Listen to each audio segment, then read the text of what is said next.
Muy buenos días, mis amados hermanos, Dios los bendiga. Sean todos bienvenidos a nuestro estudio.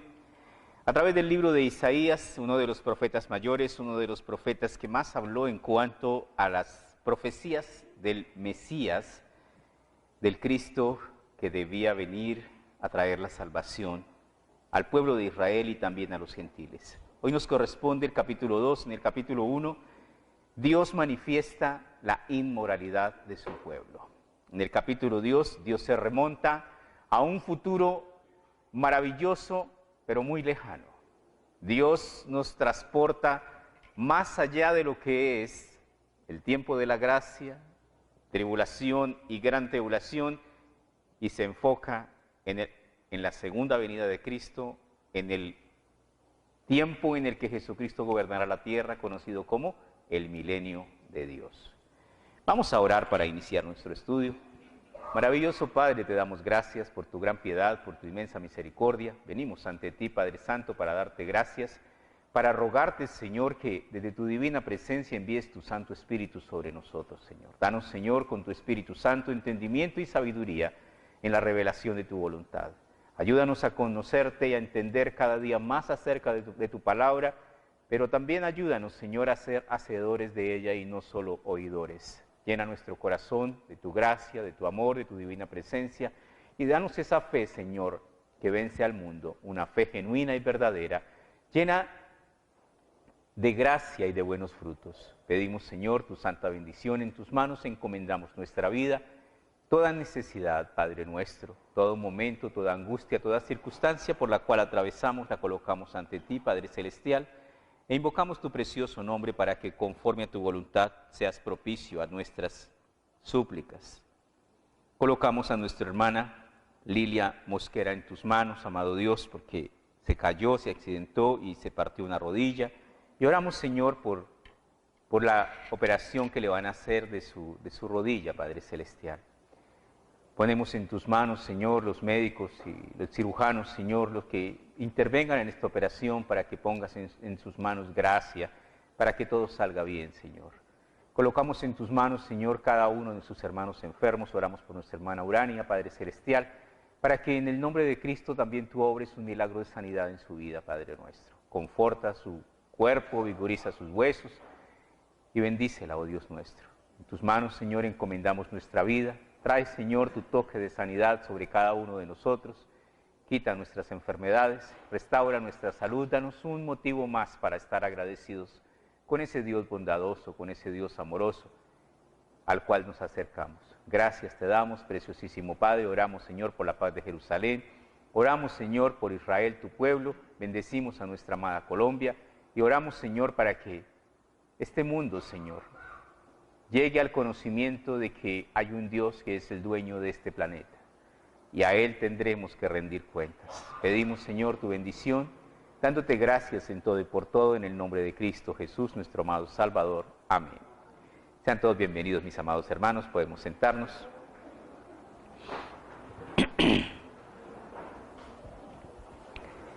Abramos nuestras Biblias en el libro del profeta Isaías, en el capítulo 2. Isaías capítulo 2.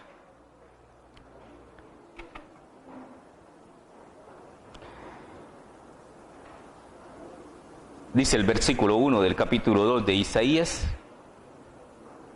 lo que vio Isaías, hijo de Amós, acerca de Judá y de Jerusalén. Este versículo 1 nos ubica en que es algo que concierne al pueblo de Israel. El versículo 2 nos dice lo siguiente acerca de esta profecía maravillosa. Acontecerá en lo postrero de los tiempos que será confirmado el monte de la casa de Jehová como cabeza de los montes, y será exaltado sobre los collados, y correrán a él todas las naciones. Es una promesa maravillosa, es algo increíble, es algo indescriptible. Esto se podía tomar como algo, no puede ocurrir. ¿Qué es lo que está diciendo? Un día el mundo inclinará su cabeza y aceptará que Israel es el pueblo de Dios, que Jerusalén es el único lugar del mundo en donde se debe ir a adorar. Y todo el mundo tendrá que ir a Jerusalén a adorar ¿a quién? Al Rey de Reyes, al Señor de señores. Pero tenemos tantas religiones, pero tenemos tantos pareceres, tantas filosofías, tantos pensamientos. Solo que cuando veamos cara a cara a Dios, todos los pretextos se caerán. Y entonces la verdad fluirá por sí sola. Este versículo 2 nos habla acerca de ese momento glorioso cuando Jesucristo venga por segunda vez a la tierra. Vamos al libro de los Hechos, capítulo 1, versículo 9, Hechos 1, 9. Y en el libro de los Hechos, en el capítulo 1, versículo 9, leemos lo siguiente. La promesa del retorno de Jesucristo. Hechos 1, versículo 9 dice: habiendo dicho estas cosas, Jesús, viéndolo ellos, fue alzado y le recibió una nube que le ocultó de sus ojos. Y estando ellos con los ojos puestos en el cielo, entre tanto que él se iba, y aquí se pusieron junto a ellos 2 varones con vestiduras blancas, los cuales también les dijeron: varones galileos, ¿por qué estáis mirando al cielo? Este mismo Jesús, que ha sido tomado de vosotros al cielo, así vendrá como le habéis visto ir al cielo. ¿Qué significa eso? Así como se fue y lo ocultó una nube y se fue, así va a volver. Su primera venida será muy diferente a su segunda venida. En su primera venida vino manso, humilde, pobre, amoroso, tierno. Vino el Cordero de Dios que quita el pecado del mundo. Vino a morir. Su segunda venida no tendrá ni la sombra del parecido. Su segunda venida vendrá con poder y gloria, y vendrá a juzgar. Y castigará a sus enemigos, y a sus amados exaltará. Pero muchas veces nos quedamos con un pensamiento equivocado, considerando que la primera venida y la segunda venida tendrán muchas afinidades, y es nada cierto. Volvemos a Isaías nuevamente en el capítulo 2, versículo 3. Y vendrán muchos pueblos y dirán: venid, subamos al monte de Jehová, a la casa del Dios de Jacob. Nos enseñará sus caminos y caminaremos por sus sendas, porque de Sión saldrá la ley y de Jerusalén la palabra de Jehová. ¿Qué es todo esto? Dios no cambia. Muchas veces nosotros los cristianos tenemos conceptos personales y a veces llegamos a conclusiones muy rápidas y decimos: la ley pasó. Ya la ley es el antiguo pacto y eso ya no es para nosotros. ¿Quién dijo que la ley era mala? La ley es santa, justa y buena. Y entonces, ¿quién es el malo? Yo soy el malo. Nosotros, los seres humanos, somos los malos. El defecto de la ley somos nosotros, porque la ley fue dada para que un pueblo santo de Dios aprenda a vivir de manera santa y temerosa de Dios. Pero nosotros no somos el pueblo santo de Dios. Lo llegaremos a ser un día, por su gracia, cuando esto mortal sea vestido de inmortalidad y Dios nos redima de nuestra esencia pecaminosa. Entonces en este versículo 3 dice que los pueblos subirán a Jerusalén. De hecho, Jerusalén está en un monte y siempre que se va a Jerusalén se sube para aprender la palabra de Dios. ¿Qué significa eso? A estudiar la Biblia. Venimos a la iglesia, al estudio bíblico, nos reunimos a estudiar la Biblia y el propósito de Dios en el futuro va a ser que todo el mundo, ¿qué? Estudie la Biblia.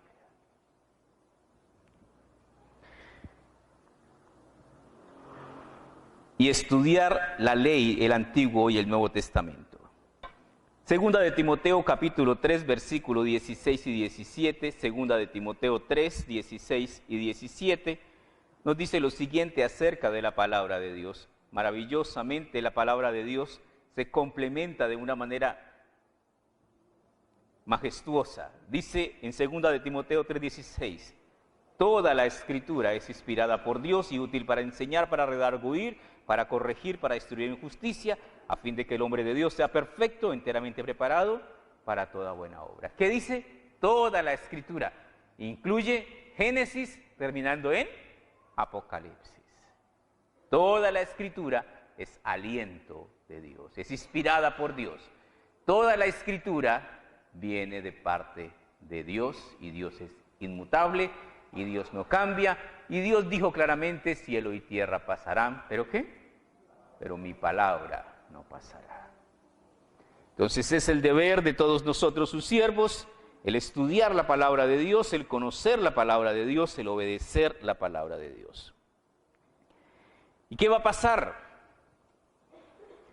Vendrán muchos pueblos y dirán: venid, subamos al monte de Jehová, a la casa del Dios de Jacob, nos enseñará sus caminos y caminaremos por sus sendas, porque de Sión saldrá la ley y de Jerusalén la palabra de Jehová. Versículo 4. Y juzgará entre las naciones. Este versículo inicia de una manera muy simple, y juzgará se refiere a que Dios juzgará de una manera muy particular. En este momento muchas personas tienen un concepto: y Dios aprieta pero no ahorca, eso Dios es como un bombril, eso aguanta todo, eso Dios. Pero en el tiempo del milenio el Señor juzgará de una manera muy particular. ¿Cómo? Con vara de hierro versus vasija de alfarero. ¿Qué quiere decir eso? Algunas campañas se hacen con este lema: el que la hace la paga. Y ese va a ser el lema del milenio en el tiempo en que Jesucristo gobierne sobre la tierra. ¿Cómo va a ser? El que la hace no es el que peca y reza en patas, sino el que hace las cosas mal recibirá su reprensión. Muchas personas, dice, y juzgará entre las naciones y reprenderá a muchos pueblos. ¿Qué pasará cuando el hombre sea catastróficamente reprendido? Aquí estas expresiones realmente quedan cortas, llegando a entender la amplitud de lo que esto quiere decir. Lo vamos a ver en un momento. Se refiere a lo siguiente: un día Dios corregirá al mundo. ¿Sabe cómo va a ser la corrección que Dios le haga al mundo? Todas las ciudades del mundo caerán.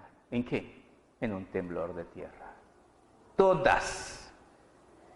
Ninguna ciudad quedará de pie. Vendrá un terremoto tan fuerte que la geografía de la tierra cambiará. No quedarán montañas. Las montañas serán el instrumento que Dios utilizará para borrar muchas ciudades, pueblos, civilizaciones. Mucha gente quedará perdida en el olvido. Y dice: y juzgará entre las naciones y reprenderá a muchos pueblos, y después de que queden totalmente sentados, totalmente pensativos, dejarán de pensar en bobadas. ¿Como cuáles? Guerra. Exactamente. Cuando la situación apremia, cuando la barriga no da plazo, ¿en qué se piensa? Comida. Exacto. Y volverán sus espadas en rejas de arado y sus lanzas en hoces. Esto es más grande de lo que nosotros nos podemos imaginar. ¿Has soñado cómo será la vida del futuro? ¿Cómo seremos en el 2050?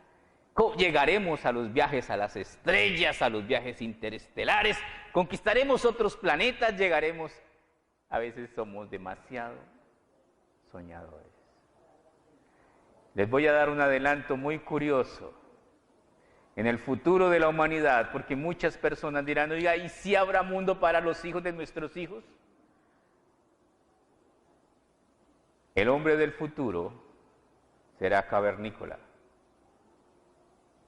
Y está escrito en la Biblia. Lo vamos a ver más adelante.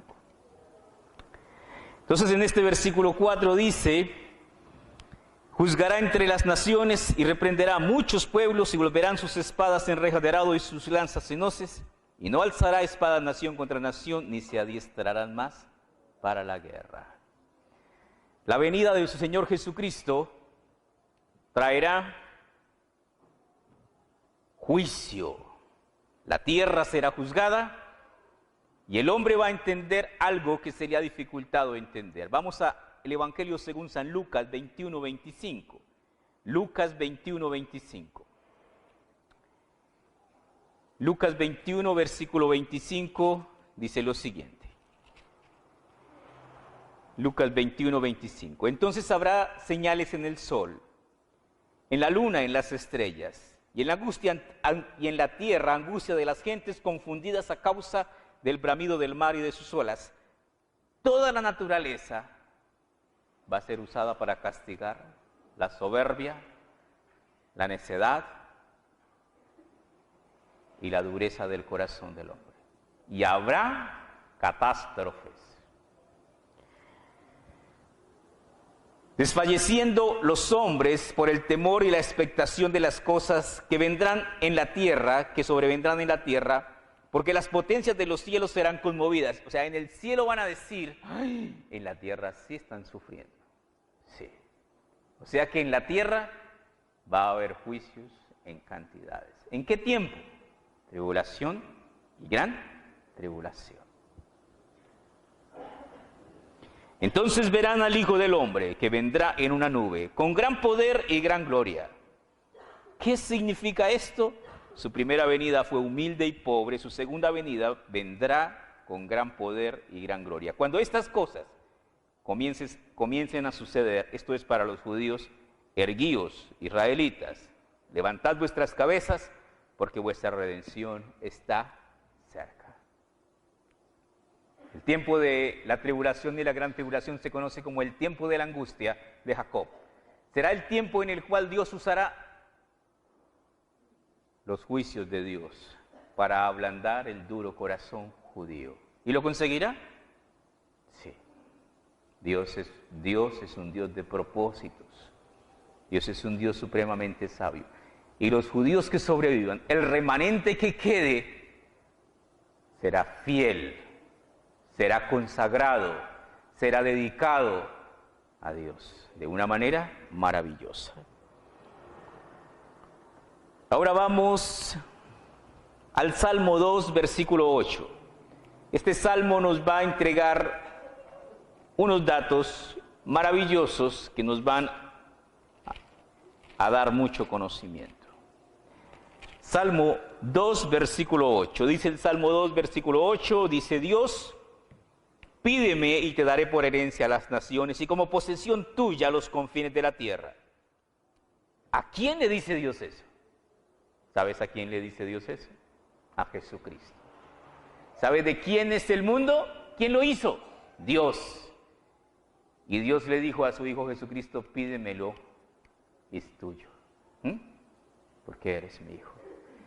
¿Y qué tenemos que entender? Este mundo tiene dueño. Aunque nosotros creamos que los dueños de este mundo somos nosotros, no es lo que tú crees, es lo que Dios diga. El dueño de este mundo, ¿quién es? Dios.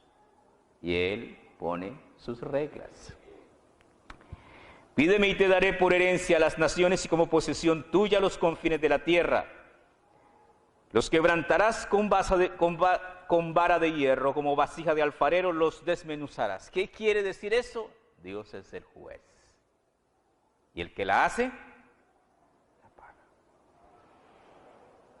Versículo 10, ahora pues, oh reyes, sed prudentes, admitid amonestación, jueces de la tierra, servid a Jehová con temor y alegraos con temblor. Mira lo que dice el 12, honrad al Hijo para que no se enoje y perezcáis en el camino, pues se inflama de pronto su ira. ¿Qué quiere decir esto? Que tenemos que honrar al Hijo. ¿Cuál Hijo? Al Hijo de Dios.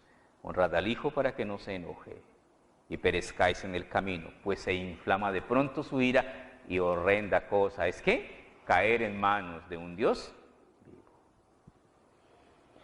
La tierra tiene dueño. Ahora vamos a Apocalipsis capítulo 16, versículo 18. Apocalipsis 16, 18. En el libro de Apocalipsis, en el capítulo 16, está en pleno auge de la gran tribulación y nos dice en el capítulo 16, versículo 18. Entonces hubo relámpagos y voces y truenos y un gran temblor de tierra. Un terremoto tan grande cual no lo hubo jamás desde que los hombres han estado sobre la tierra. ¿Qué es esto? Un desastre sin precedentes. El más grande de todos los terremotos que han existido. Superará todas las escalas. ¿Qué dice? Y la gran ciudad fue dividida en 3 partes. Y la gran Babilonia vino en memoria delante de Dios para darle del cáliz, del vino del ardor de su ira. Este terremoto es tan grande que, mira, lee, versículo 20. Y toda isla huyó. ¿Qué pasó? Las islas se fueron. ¿Para dónde? Para abajo. Las islas se hundieron. ¿Todas? Todas. ¿Y qué sigue? Y los montes no fueron hallados. ¿Qué clase de terremoto es ese? ¿Cómo va a quedar la humanidad? En la ruina. Con mucho que pensar. ¿Por qué? Porque muchas veces pensamos mucho en qué, en tener, y el ojo no se llena sino con un poquitico de tierra. Y toda isla huyó y los montes no fueron hallados. Y el versículo 21, y cayó del cielo sobre los hombres un enorme granizo como del peso de un talento, 45 kilos. Una piedrita de hielo de 45 kilos a la velocidad que desciende una piedra de esas.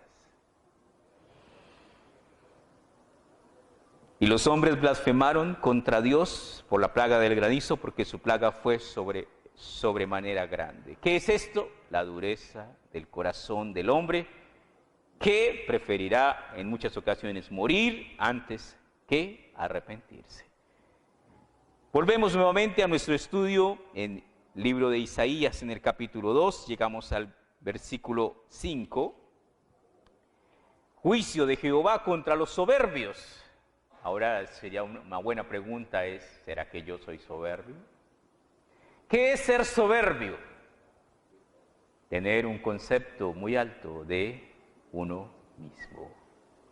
Dice en el libro de Romanos, ninguno tenga más alto concepto de sí que el que debe tener, sino que piense de sí con cordura conforme a la medida de fe que Dios repartió a cada uno. ¿Y cuál es la medida de fe? Si tuvieres fe como un grano de mostaza.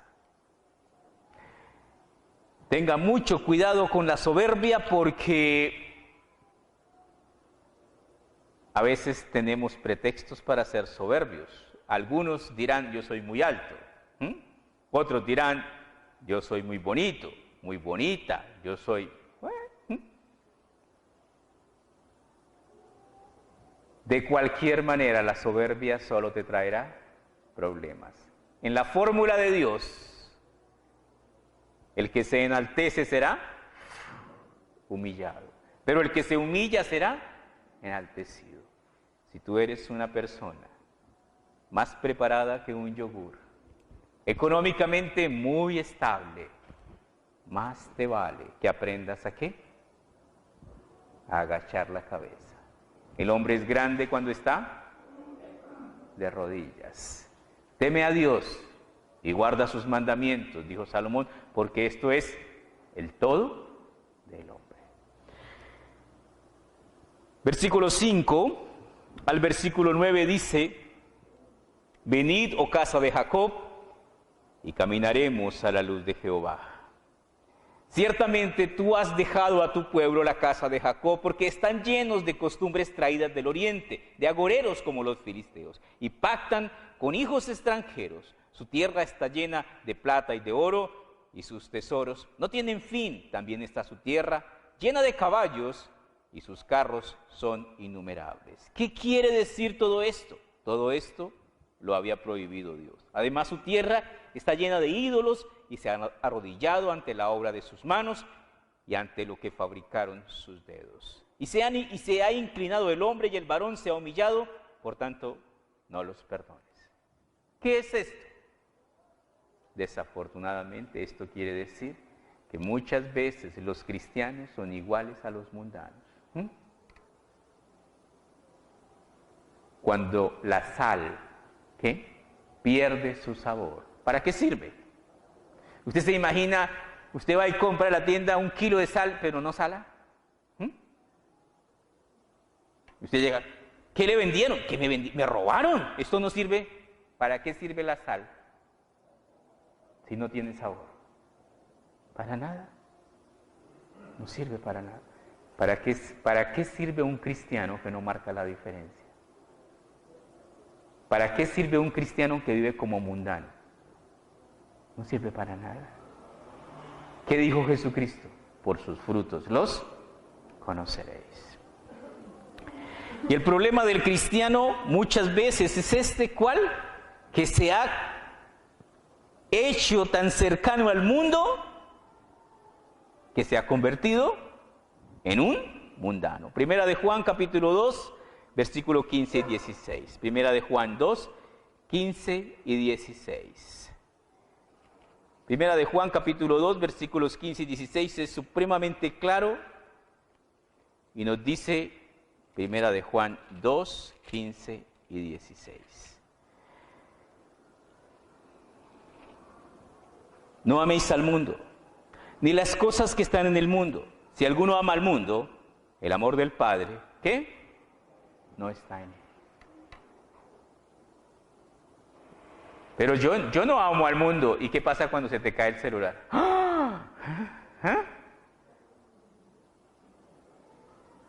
No, pero yo no amo al mundo y de pronto hay un corte de luz y no hay internet.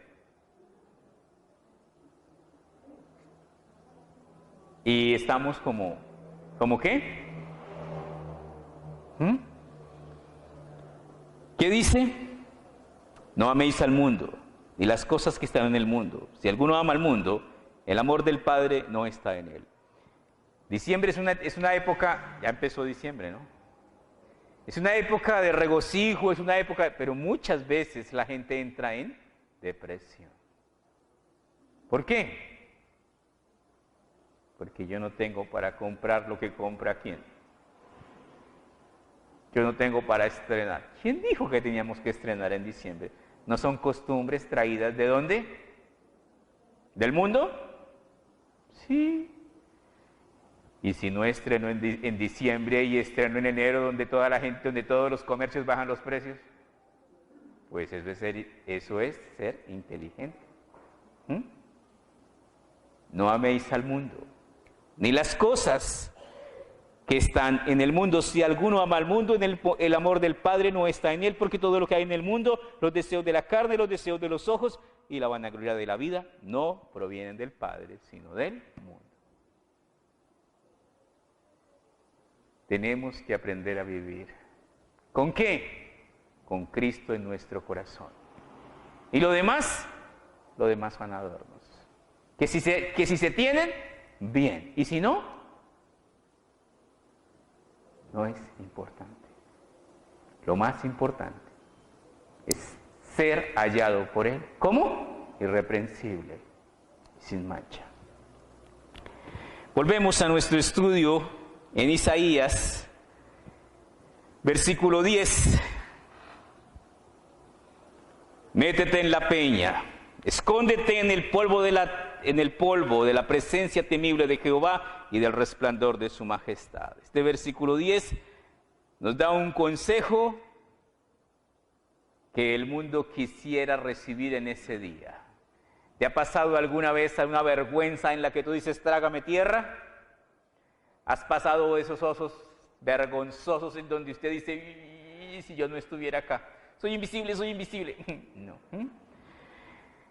Dice, métete en la peña, escóndete en el polvo de la presencia temible de Jehová y del resplandor de su majestad. El versículo 11 dice, la altivez de los ojos del hombre será abatida y la soberbia de los hombres será humillada y solo Jehová será exaltado aquel día. Para unos, para los que amamos a Dios, el día en que el Señor se manifieste, ¿cómo será? Espléndido, maravilloso. ¿A quién veremos? A nuestro amado Dios. Para otros, mirarán a su juez.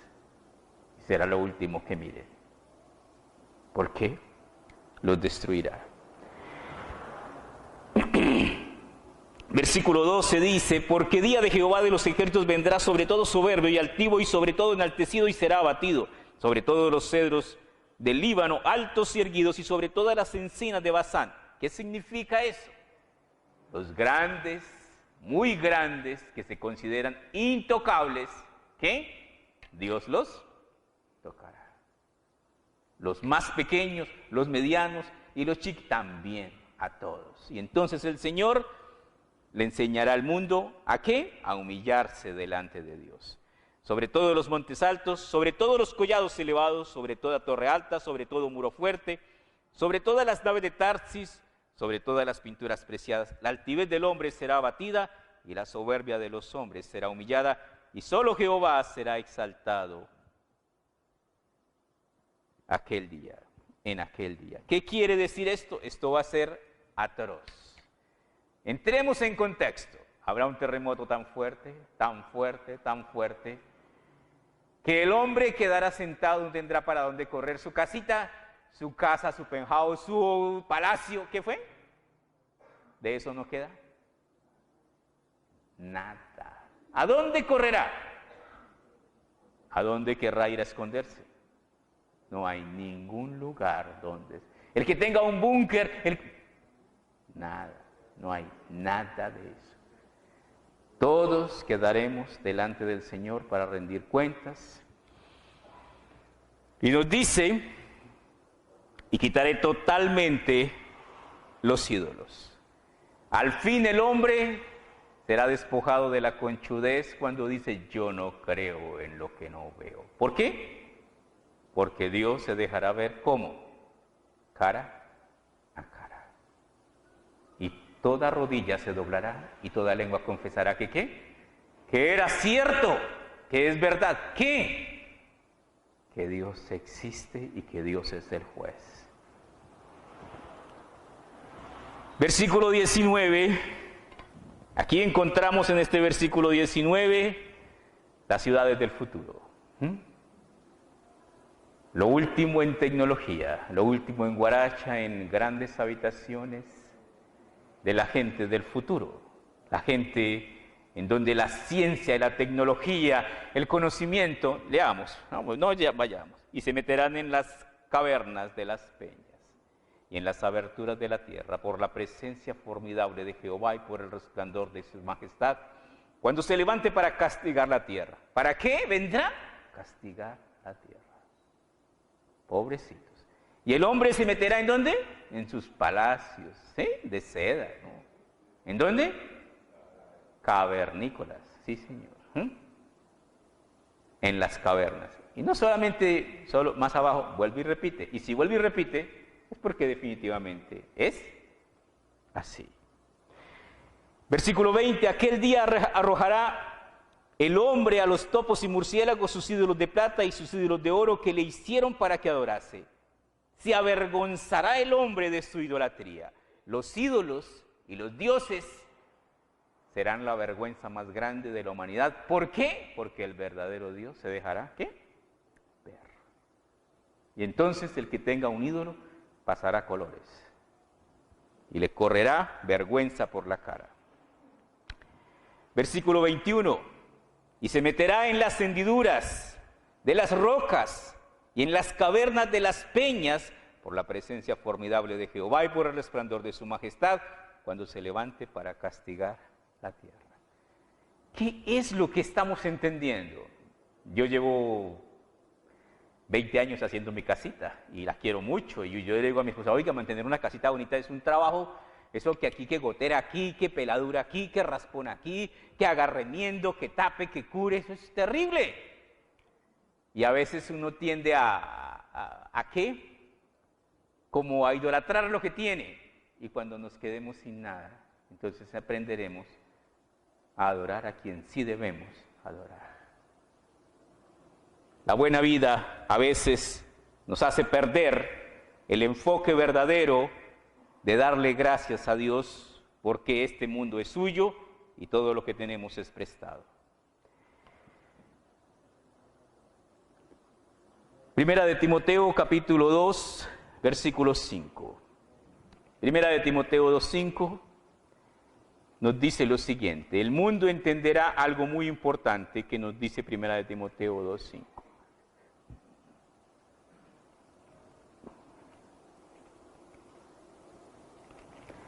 Primera de Timoteo capítulo 2, versículo 5 dice lo siguiente.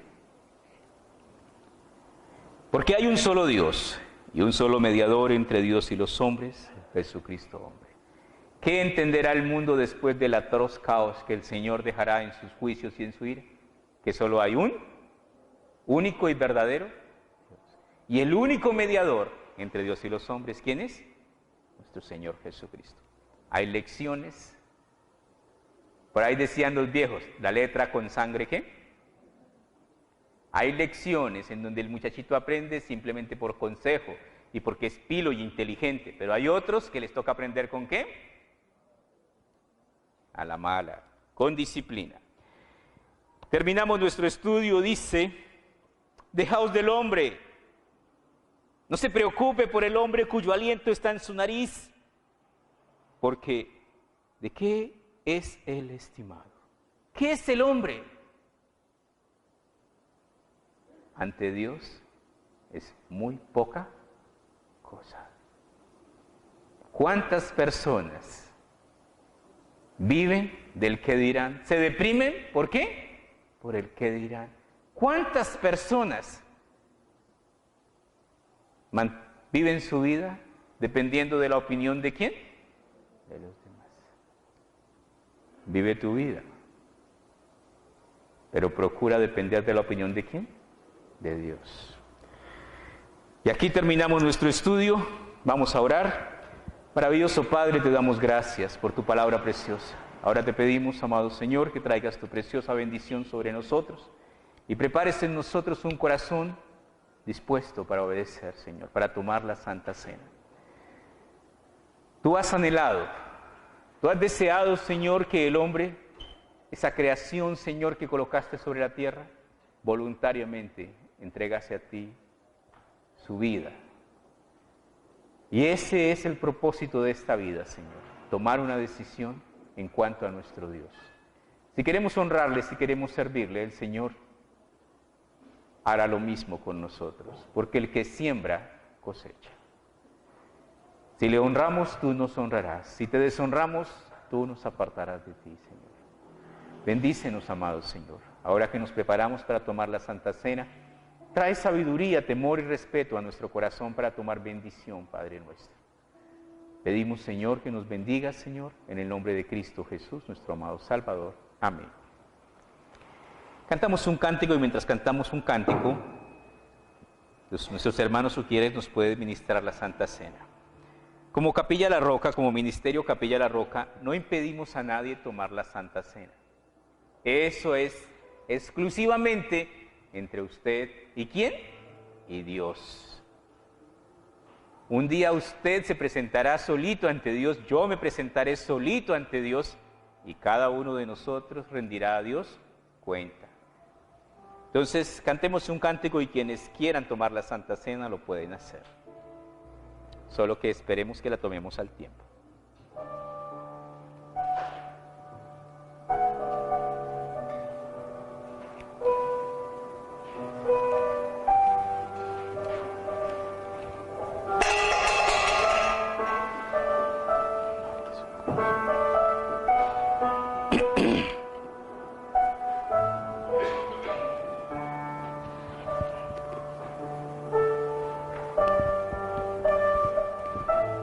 Gracias.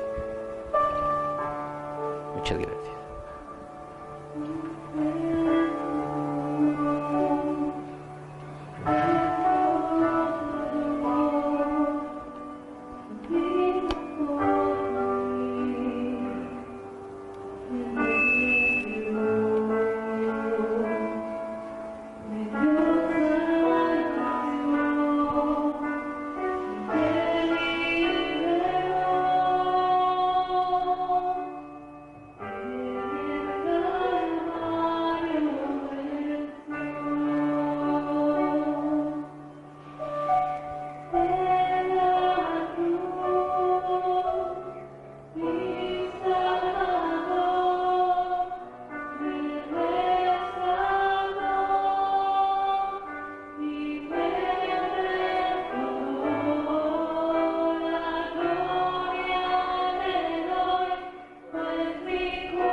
Puestos de pie, mis amados hermanos.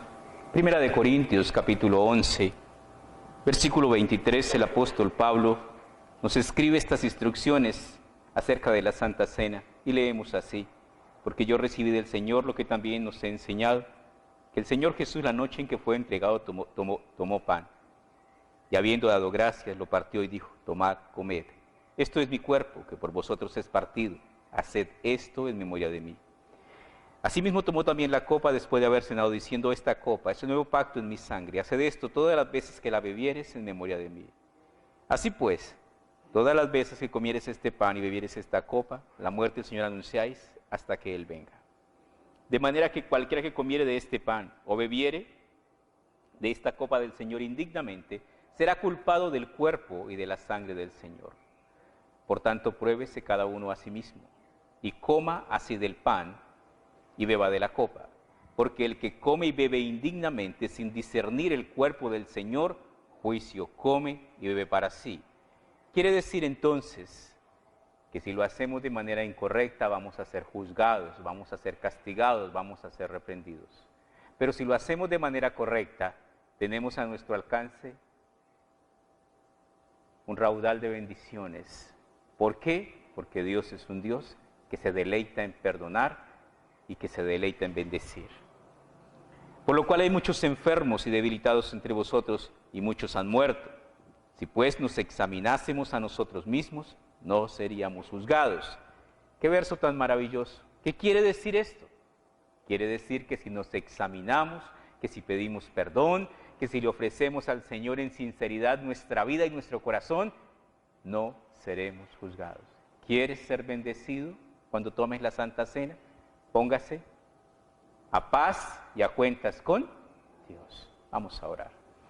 Maravilloso Padre, te damos gracias por tu palabra preciosa, por esta oportunidad que nos das tan maravillosa, Señor, de acercarnos a ti, entrando, Señor, en ese pacto de amor que ofreciste para que todo aquel que quiera pueda entrar. Tú entregaste tu cuerpo, tú entregaste al martirio, al escarnio, al sufrimiento, a los golpes, a la cruz, y derramaste tu sangre hasta la última gota, porque sin derramamiento de sangre no hay remisión de pecados.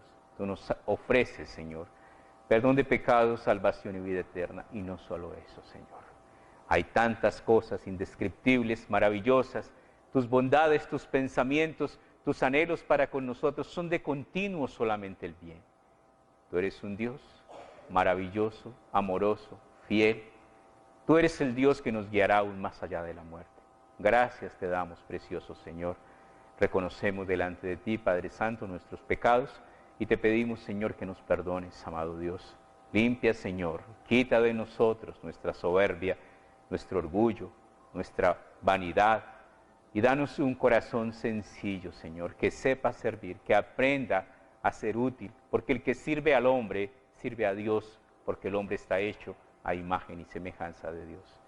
Gracias te damos, precioso Señor, bendecimos este pan que representa tu cuerpo, bendecimos esta copa que representa tu sangre, Y te pedimos, amado Señor, que al entrar nosotros en el pacto contigo, Señor, seamos maravillosa y prodigiosamente bendecidos. Gracias, en el nombre de Cristo Jesús. Amén. Tomemos, hermanos, del pan y de la copa.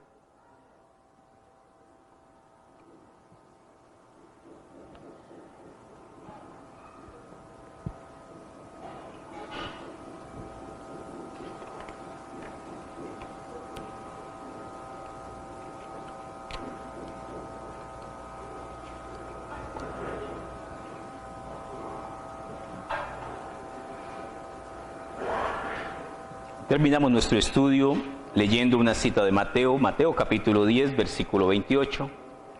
Evangelio según San Mateo capítulo 10, versículo 28.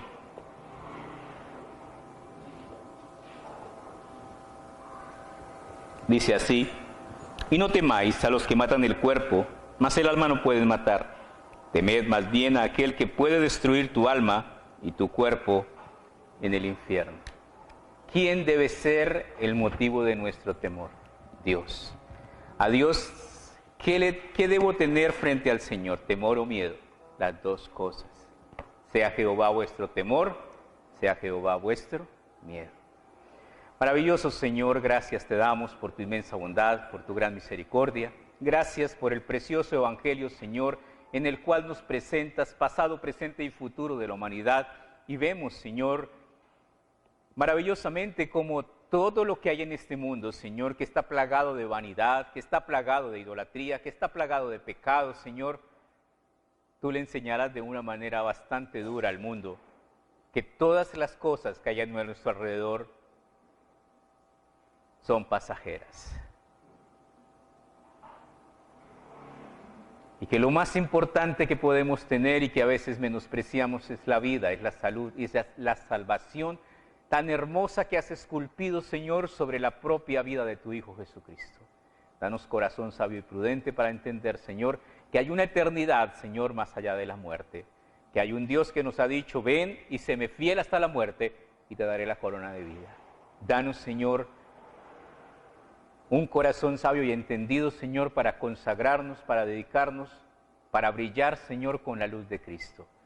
Para mostrarle al mundo, Señor, una verdadera vida, una verdadera fe, un verdadero Hijo de Dios.